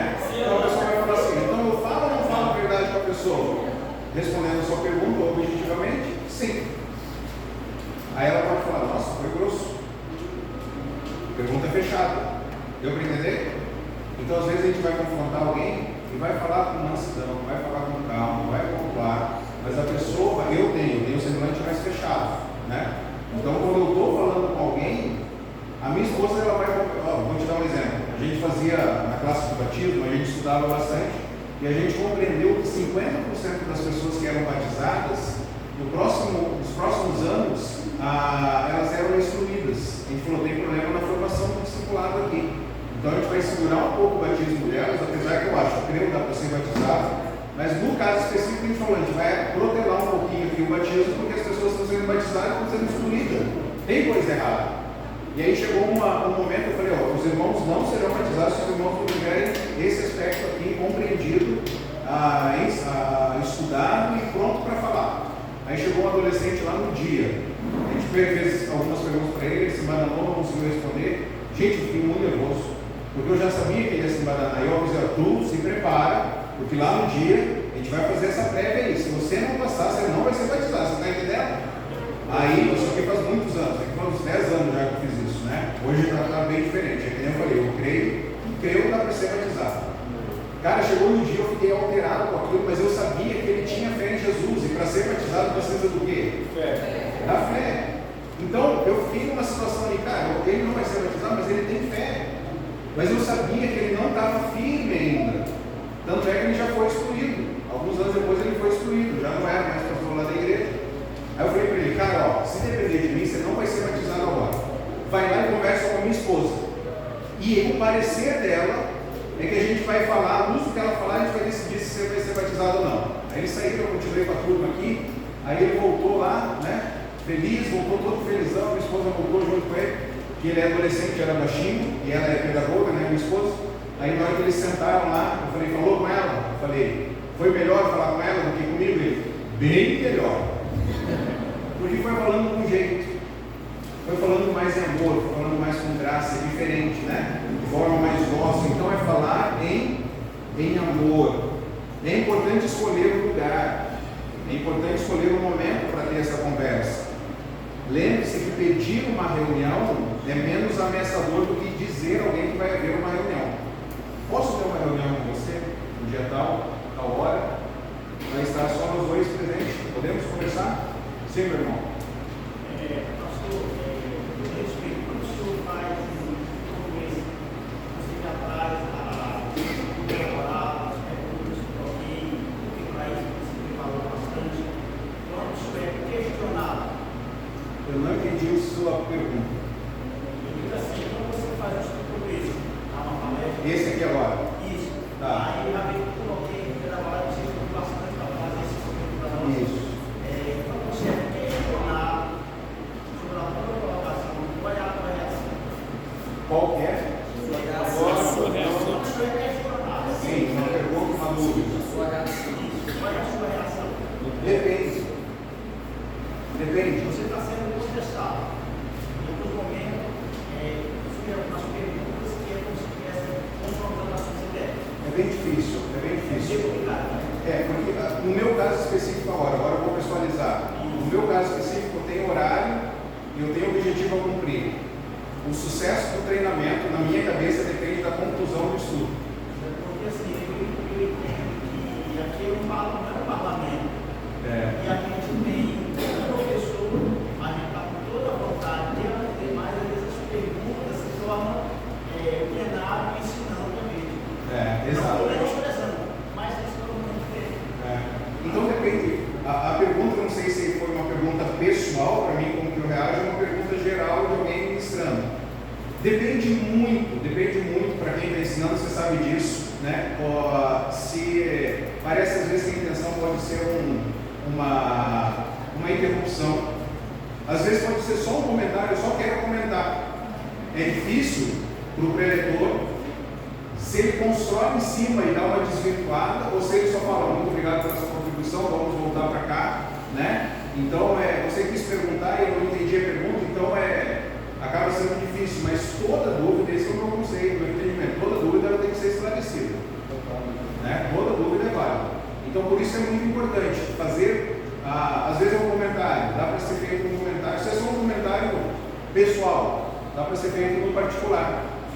Né? Uma experiência que eu tive, dá para ser feito no particular. Teve alguém que no intervalo falou assim, deixa eu só compartilhar um negócio que eu não fiz ali para não tomar tempo, né? E a pessoa compartilhou uma experiência dela, ou a minha experiência vai servir de ilustração para os outros, então eu posso fazer também. Então depende muito a reação à luz do que está acontecendo. Às vezes dá para ver que é uma dúvida sincera mesmo da pessoa, e quanto mais objetivo é na pergunta, é mais fácil ainda para haver a compreensão, né? Ok? Escolher um lugar, escolher um momento adequado para haver essa conversa. Falar pessoalmente sempre que possível. Por telefone já é mais complicado, por zap então, texto mais complicado ainda, porque geralmente talvez a intenção do zap, de usar o zap é para você se proteger e deixar escrito, né? Então a intenção já está mostrando muita coisa aí, então é complicado. Falar pessoalmente é o melhor. Se por acaso você for escrever um texto para buscar restauração com alguém, seja zap, seja e-mail, seja carta, terminou de escrever, não mande logo. Espere, deixe passar um dia, deixe passar 2 dias e tente submeter ao crivo de alguém, da esposa, do cônjuge, piedoso. Você pode dar uma olhada aqui, ver as palavras que eu estou usando, porque a pessoa não vai estar te vendo, ela não está vendo o seu semblante, ela não está vendo a sua postura, ela vai ter que interpretar palavras, é muito mais difícil. Então, por isso que pessoalmente, sempre que possível, planeje as suas palavras. Pense bem naquilo que você vai falar, pense também naquilo que a pessoa pode falar. Ela pode falar isso aqui, então pense na resposta que ela vai dar. Seja objetivo, e talvez uma dica principal aqui nisso aqui é muito importante: não exagere. Não exagere. Não use aquelas palavras nunca, sempre, toda vez, porque isso a pessoa vai interpretar que você está sendo muito raso na sua resolução. Você não pensou sobre isso, você falou assim, toda vez você age dessa forma, e ela já fala, não é toda vez, teve isso não foi. Você nunca fez isso, não, eu fiz aquela vez, né? Então usar, cuidado do exagero, tente usar as palavras sempre, nunca, todas as vezes. Uma dica muito importante: use a Bíblia com cuidado. Isso aqui eu aprendi nesse livro. A minha mente é muito específica, né? Então, quando eu estou no conflito, eu consigo identificar isso. E aí, quando eu vou para a pessoa, eu estou com os textos. E aí, se eu começo a citar muito texto, jogar muito texto para ela, eu estou meio que falando de cima para baixo. Aí o autor fala, toma cuidado com o uso da Bíblia, até mesmo de citar, porque senão pode ser que crie ali uma barreira. Esse ponto aqui eu preciso perguntar se vocês entenderam bem essa questão de tomar cuidado ao usar a Bíblia. Sim. Ao citar a Bíblia, entendeu? Não é que não é para usar. A sua conversa vai estar permeada pela palavra. Mas é só para não. Segundo 1 Samuel, e que segundo Mateus, e 1 Coríntios, né? E aí tal, tomar muito cuidado com isso. Ok? Quando usar, pergunta para a pessoa, o que você acha desse texto aqui? Né? Ofereça opções e soluções. Ok? Ofereça, olha, a gente pode fazer isso aqui, a gente pode fazer aquilo outro. Está difícil para a gente, vamos procurar o pastor para a gente poder resolver essa questão, tá bom? Não ganhou o irmão, não resolveu, não ganhou o irmão, o que você vai fazer? Leve um ou dois com você. Quando que o seu problema se tornou público? Quando? Quando não resolveu. Agora você vai levar um ou dois. Quem vão ser esses um ou dois que você vai levar? Pessoas maduras. Oi? Pessoas maduras. Pessoas maduras. Leve o pastor, leve os presbíteros da igreja junto contigo, para que possam resolver essa questão. Pessoas piedosas na fé. Problemas prolongados. Tem muitos pecados a serem tratados. Problemas prolongados, tem muitos pecados a serem tratados. Então procure alguém que possa ajudar. Não resolveu, vai dizer igreja. Não resolveu, vai tratar como gentil ou publicano. Algumas considerações aqui especiais. A abordagem é um não cristão, não é crente. Como é que você vai fazer? Ao invés de você usar versículos, use valores ou consequências, para a pessoa entender o que está acontecendo. Nós temos um valor aqui, né, como sociedade, nós temos isso, né? Ou consequências, use valores ou consequências. Quando a pessoa é uma pessoa de autoridade, você vai ter um conflito com ela, manifeste respeito e submissão. Quando você for lidar com violência, né, está lidando com violência, aqui é um caso muito difícil, está havendo violência em casa, está havendo violência conjugal com alguma pessoa, a igreja deve ser envolvida, tá bom? Preservar o agredido e examinar possíveis consequências legais que a igreja vai tomar. E aí dentro disso vai ter que ser abordado com muita cautela, muita cautela. Por exemplo, a pessoa ela é agressiva, ela bate. E aí você vai marcar de conversar com ela às 10 horas da noite no lugar deserto. Não é sábio isso, ok? Então vai ter que haver muita cautela. E aí por fim, não quer dizer que é rápido, mas por fim, vá e reconcilie-se. Então os quatro áreas que nós vimos, qual que é a primeira? Qual que é a primeira? Glorificar a Deus. A segunda, tirar a trave do olho. Terceiro, isso, reconciliação. Nosso foco é a reconciliação, não apenas a restauração mansa, mas agora eu vou reconciliar. Em Mateus capítulo 5, versículo 24, o texto que a gente citou, deixe a sua oferta ali diante do altar, vá primeiro reconciliar-se com seu irmão, depois volte e apresente a oferta. Como que você pode demonstrar o perdão de Deus? Perdoe como Deus perdoou. Vamos dizer juntos? Perdoe como Deus perdoou. Você consegue fazer isso sozinho? Não. É fácil ou é difícil fazer isso? Eu digo que é impossível, se não for Jesus vivendo em nós. É fácil perdoar alguém? Não. Ah, é difícil? Não é difícil, não. É impossível. Ah, como eu queria estar no Antigo Testamento. Olho por olho, dente por dente. Né? Então, não é fácil, é perdoar como o Senhor nos perdoou. Lembre disso, que perdão é uma decisão. Vamos ver juntos? Perdão é uma decisão. Significa soltar, significa libertar. Decisão de não lembrar mais. Como Deus nos perdoou. Não lembrar, pastor. Pergunta fechada, resposta fechada, tá vendo? Não Pode lembrar falar. é possível, não lembrar mais do que alguém fez comigo. Como esse não é. É possível não lembrar do que alguém fez comigo. Sim e não. Ou é possível eu lembrar sem dor? Eu vou explicar essa questão de não lembrar. Não Não lembrar é uma ação. Eu decido não lembrar. Mas eu consigo esquecer? Não. É diferente. Veio o pensamento. Eu não esqueci. Veio o pensamento. Mas eu não vou ficar lembrando. Deu para os irmãos pegarem? Não lembrar é uma decisão. Esquecer não é. Está aqui registrado. Vou trabalhar minha mente para não ficar martelando. Exatamente. Não ficar sofrendo com aquilo que não fizeram na frente do seu passado. Exatamente. E aqui tem uma dica prática: ressignificar locais, ressignificar objetos. Tem um caso que eu estou lidando que é complicado, que houve um pecado feito num local específico. Eu falei, você precisa pedir perdão para a pessoa que você não pediu ainda. Nós precisamos ir até o local, lembra? No local da ofensa deve ser dado o pedido de perdão. Faz anos que aconteceu isso, anos. E eu falei, nós precisamos voltar lá no local onde vocês fizeram isso e você pedir perdão para ela naquele local lá. Porque você vai ressignificar aquele local. Então aquele local não vai te lembrar mais o pecado, aquele local vai te lembrar a restauração.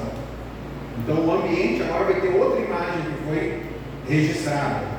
Então perdão é uma decisão, como Deus, que nós vamos não lembrar mais sobre essa situação. Perdão então é um ato de vontade que nós tomamos. Perdão não é sentimento, perdão é decisão, tá bom?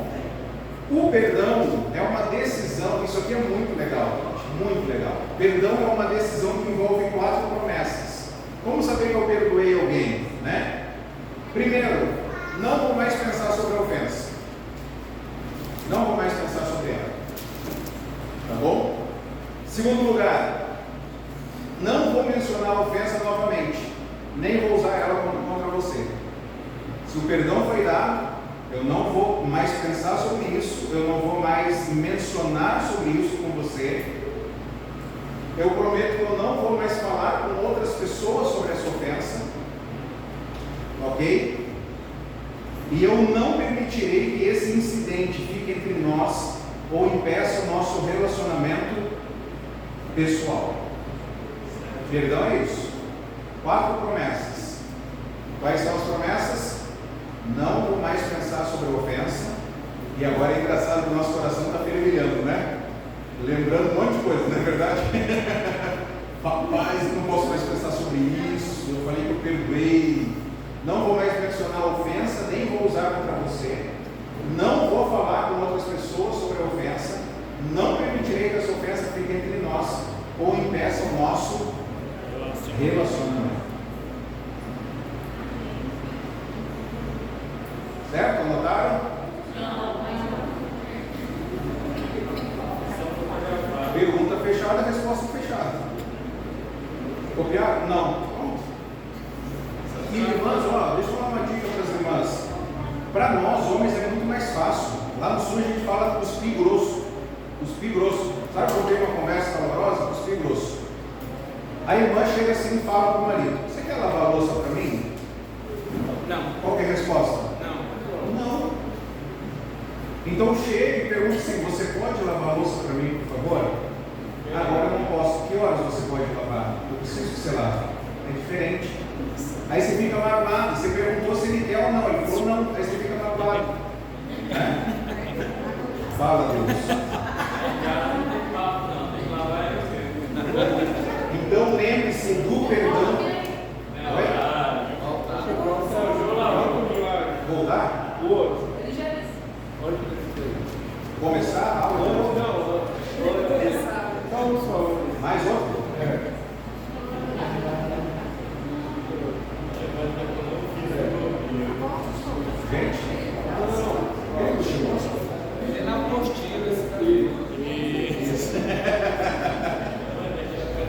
Quase não começou de novo. Lembre-se do perdão de Deus, peça ajuda de Deus. Pela graça de Deus, somente pela graça nós podemos perdoar como Ele tem nos perdoado. Aí a gente fala assim, ó, eu perdoo, mas não quero ver perto. Esse é perdão? Porque o nosso padrão é Deus.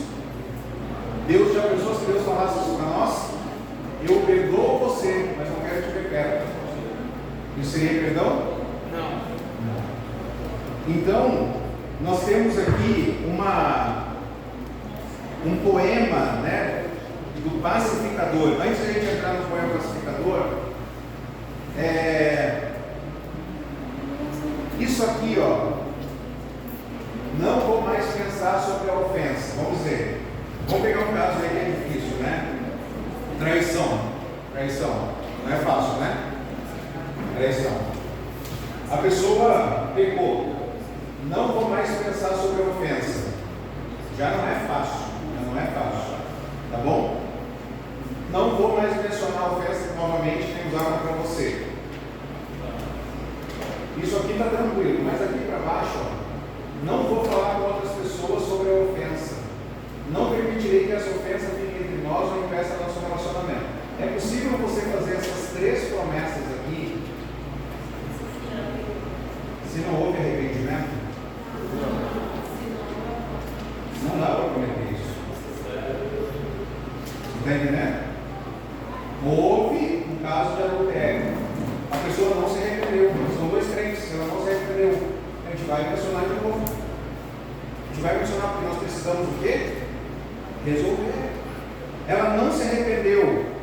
Eu não vou falar com outras pessoas sobre esse incidente. Eu vou falar porque se a gente não conseguir resolver aqui, eu vou procurar o pastor. A gente precisa resolver isso. Então já vou falar para uma outra pessoa. Não permitirei que esse incidente fique entre nós ou impeça nosso relacionamento pessoal. Há um impedimento. Nós não vamos conseguir crescer se não houver restauração. Então as 3 promessas finais, as 3 últimas, né? Só é possível fazer se a outra pessoa se arrependeu. Isso aqui é importantíssimo. Então só prometa se você puder cumprir. Se houver arrependimento, faça as 4 promessas. Não houve arrependimento, fica só na primeira. Eu prometo que eu não vou mais ficar pensando nisso, Deus. Eu perdoo ela não pediu perdão, ela não se arrependeu, mas eu não quero mais ficar pensando nisso. O resto eu não posso prometer. Porque se necessário for, eu vou ter que apresentar a situação de novo. Eu vou ter que falar de novo. Alguém vai perguntar o que aconteceu aí. Eu vou ter que falar. Mas você está pronto a restaurar? Estou pronto agora. Só ligar, vou lá, eu resolvo. Né? Então essas 3 promessas aí só são possíveis de fazer se a outra pessoa se arrependeu. Deu para os irmãos entenderem? Já ajudou a esclarecer também, né? Porque como é que eu vou prometer tudo isso se não houve arrependimento do outro lado? Como é que eu vou restaurar um relacionamento se não houve arrependimento? Então a gente vai lembrar do perdão de Deus e o poema é, vamos ler juntos? Pensar bem, machucar ninguém, fofocar não, ser sempre um amigão. Isso aqui é um poema para crianças, mas nos ajuda, né? Pensar bem, machucar ninguém, fofocar não, ser sempre um amigão. Quanto que você deve perdoar? Sempre. O ideal é que haja, na medida que houve ali o arrependimento, tudo rápido, já seja dado o pedido de perdão, ok? A pessoa não se arrependeu, busque ter uma atitude amorosa com ela, graciosa com ela, da mesma forma como Deus tem conosco, né? Ter uma postura de perdão.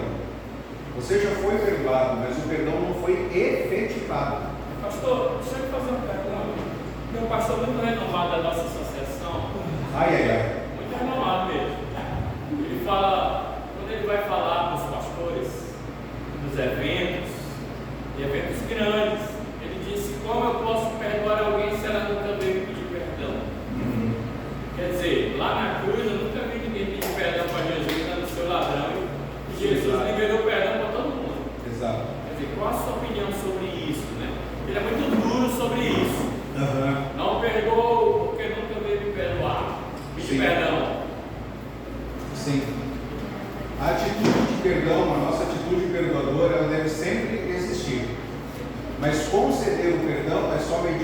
arrependimento. Então, no meu coração, eu já tenho a predisposição de perdoar. Já está perdoado. Mas precisa haver ainda essa concessão, né? Eu preciso ainda conceder esse perdão à pessoa. Não, você está perdoado, mas isso é mediante o pedido de arrependimento dela. Enquanto ela não se arrepende, o perdão já está aqui, só falta entregar para ela. Mas isso vai ser entregue quando ela pedir. Posso fazer uma observação? Posso até dizer que entre mim e Deus está resolvido, eu perdoei. Certo? Agora, para que esse perdão possa ser aplicado a essa pessoa, ela tem que se arrepender. E quando ele for aplicado, vai haver a restauração. Exatamente. Perante Deus já está perdoado. Quando eu conversar com a pessoa, vai haver a restauração. Vamos voltar ao relacionamento como era antes. Amém? Ou não. Amém? Pastor, depois eu Ficar quietinho, vai cansar, Depois eu preferiria que o senhor falasse sobre esse pós-perdão. Mas o senhor disse que vai falar. Nem sempre volta como era antes, não. Vou falar. Pastor, eu vou dar um gato aqui. Um amigo. Nem sempre volta. Pode. Uma pessoa que não ofendeu muito. Ofendeu um amigo seu. Eu vou falar na parte, geralmente eu uso sendo com a gente, define melhor com a gente. Eu vou falar que às vezes vai aconselhar sobre perdão, e aí a gente usa para ensinar a gente, mas só que a gente vai colocar na primeira pessoa. Aí eu falo assim, uma vez que a pessoa me ofendeu, e ela vivia a vida dela normal, como se nada tivesse acontecido. E eu não podia ver essa pessoa na minha frente, que um dia acabava para mim. E aí eu nem ia viver com aquela mágoa, aquele sofrimento, aquela penúria aí. Porque quem é ofendido sofre muito. Sim. Mas se a gente não liberar o perdão, sofre mais ainda. Sofre. Então, como antídoto, eu tinha que me livrar do corpo dessa morte, né? Aí eu o que eu fiz? Eu não vivia perdão, mas eu estava sendo massacrado, né? Por causa da mágoa, dessa sentimento, perdi toda a graça da vida. Aí eu, se o infeliz viesse mesmo me pedir perdão para ajudar, mas nem isso. Aí o que eu Até hoje ele não pega. Até hoje ele nunca pediu perdão. Aí o que eu fiz? Eu particularmente, o que o Espírito Santo me orientou? Eu fazia o quê? Eu me ajoelhava na minha casa, eu citava o nome da pessoa, o que ela fez, e eu dizia assim, eu libero perdão. Amém. E eu fazia isso, eu não fazia isso. Eu era sincero, eu fazia querendo ser real, verdadeiro. Mas eu sabia que a minha intenção era de ser real, verdadeiro, de ser. Mas não era verdade. Mas eu sabia. Presta atenção, a minha intenção, porque a gente estava magoado. Mas se eu não fizesse isso, eu não conseguia jamais me libertar disso. O que aconteceu? Eu, graças a Deus, seu irmão, é uma das experiências mais tremendas que eu tive na minha vida. Hoje essa pessoa é meu amigo, meu jeitinho que ele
Porque tem ofensas que não tem mais como permanecer do mesmo jeito, não é por causa do ódio, por causa da configuração do pecado que aconteceu. Por exemplo, alguém toma a mulher de alguém.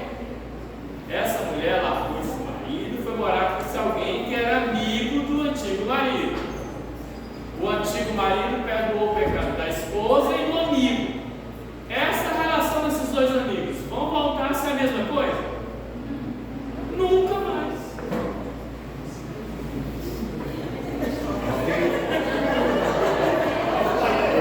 A pergunta lá do irmão, né? Ninguém fala nessa hora. Não entra, fala, ok?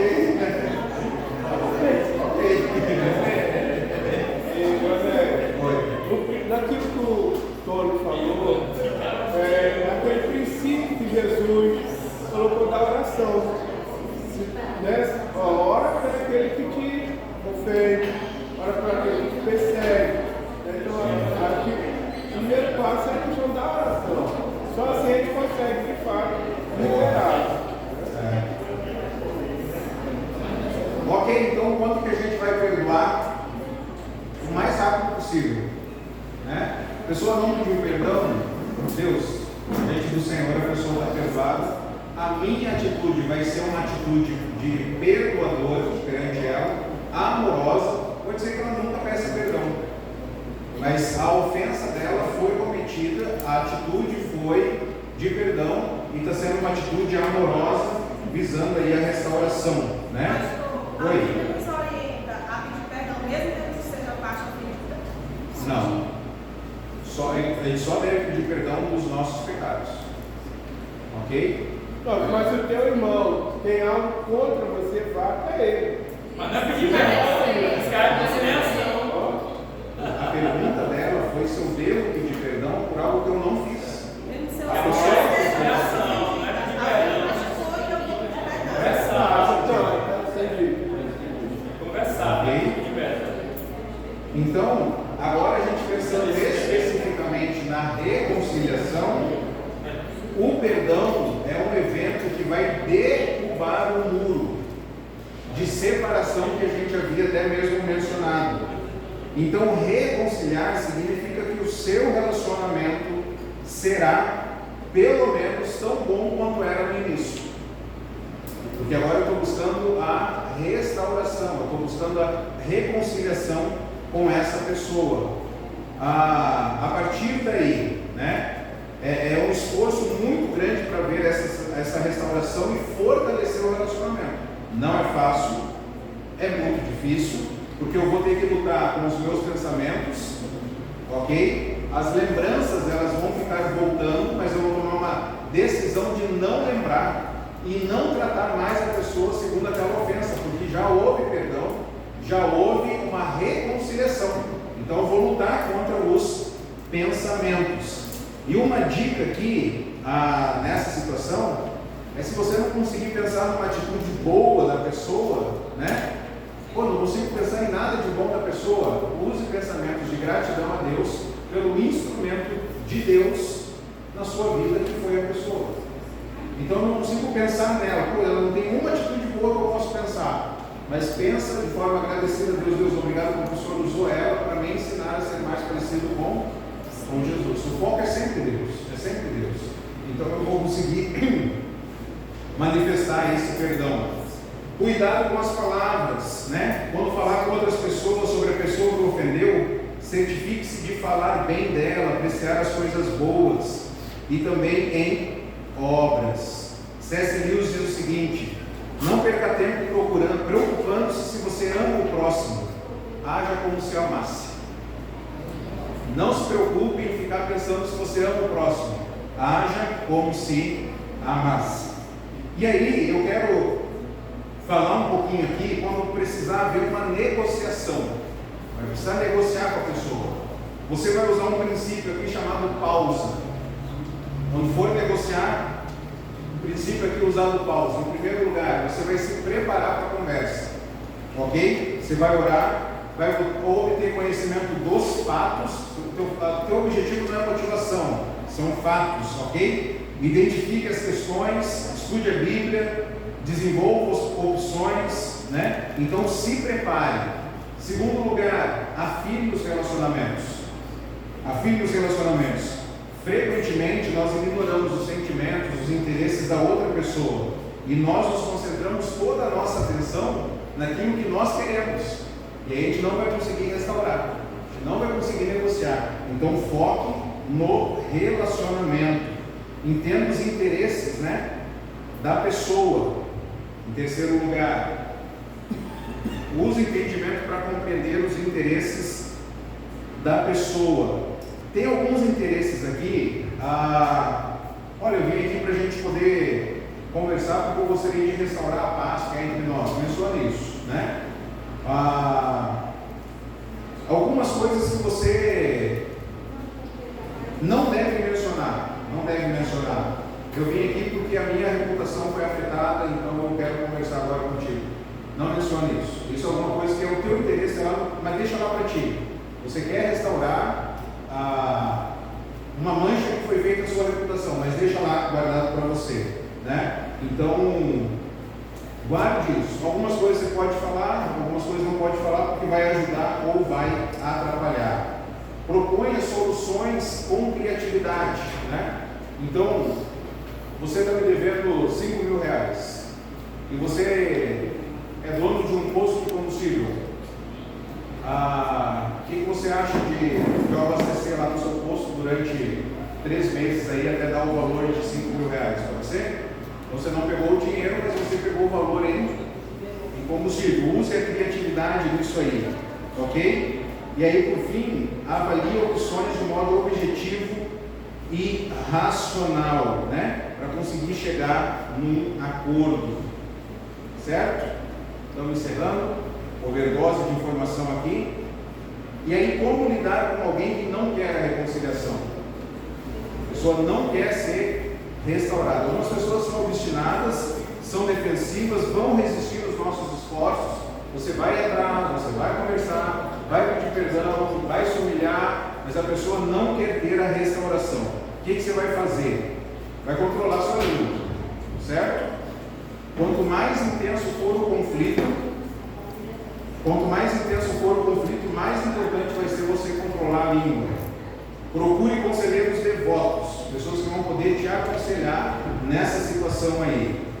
Continue fazendo aquilo que for certo. O que é certo é certo. Tá bom? Continue fazendo aquilo que for certo. Reconheça seus limites. Você não é Deus, você não pode mudar o coração da pessoa. Então reconheça que a sua parte você fez. Você é 100% responsável do seu. Então reconheça o seu limite, né? Faça tudo o que você puder para se reconciliar. A pessoa não quer, beleza? Vou continuar vivendo a minha vida aqui. Quando ela quiser restaurar, eu estou disposto a voltar a comer pizza com ela. Não tem problema, mas se ela não quer agora, então, né, é o meu limite. Use a arma suprema que é o amor. Ame. Ame em todo tempo. Quando que um casal deve procurar ajuda? Ficou bravo comigo? Ele ficou bravo. Só murmurou. Oi? Entendeu? Quando que um casal deve procurar ajuda?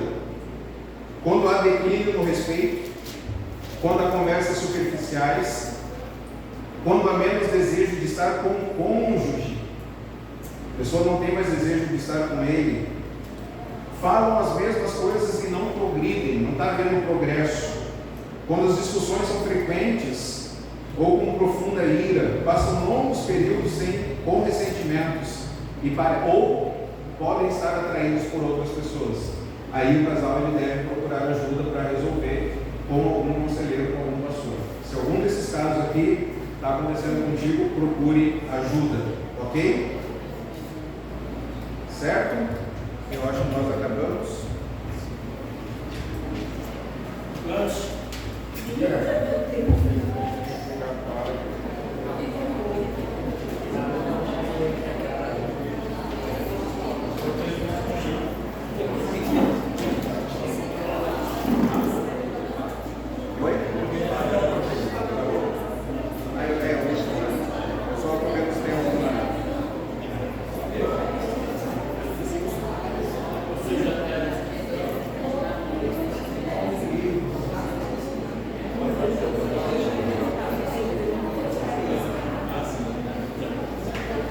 Bom, queridos, concluímos, graças ao bom Deus, a gente conseguiu tirar aquela 1h30 de atraso, né? Deu para percorrer